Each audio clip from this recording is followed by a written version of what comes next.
Yeah, hi once again. Glory Dawn 3 saying hello to everybody. Today I'm going to be talking about, when the enemy, they were pursuing the children of God, like what I talked about last time, how God sent an angel and on our life all the firstborn of Egyptian. And here I want to do the, like, will I call it the conclusion of what I preached about last week.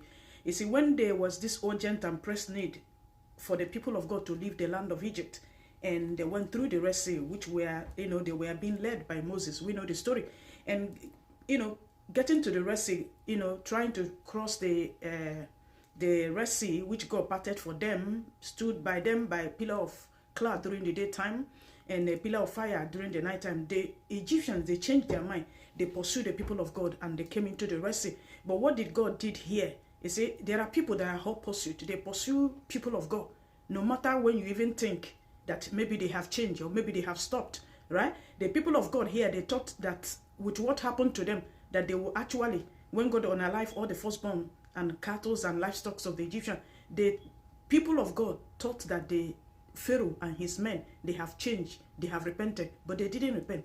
So they still pursue the people of God. There are people like that. I call them the whole pursuit. They pursue the people of God endlessly, always, all the time. But God allowed them to pursue, to come into that Red Sea. They didn't know how God parted the Red Sea, and they followed the people of God. And the Bible says, how did God did it? If God didn't twist their chariots way, if God didn't, cause the wheels of their chariots way, it was wobbling, it was unsteady, they were afraid, they were crying. That was exactly what God did to them, because they could have caught up with the people of God, because the people of God were walking on the dry land of the Red Sea, while this Pharaoh and his horsemen, they were in horses of chariots, pursuing them, with hot pursuit. And God did what? God fought their battle. He struck, he made their ways to get stuck. It was heavy for them, they couldn't move. They, at a point, they were afraid. You understand me? He made their wheels to become what? It was jammed. There was no movement. So they said to themselves that this thing that is happening to them, it can only be caused by the God of the people of God, that they should go back. But God didn't allow them to go back, because they, first of all, they were the one that entered the Red Sea, trying to pursue the people of God. Okay? And what did God did?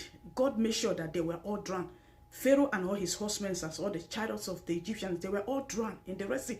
Likewise, there are men that are like that. They pursue the people of God, even when God has created a way, even when God has parted a way, even when God has made a way for his people, even when God has blessed his people, even when God has created a venue, has created a door of opportunity. The enemy still pursue the people of God, still like to pursue the people of God.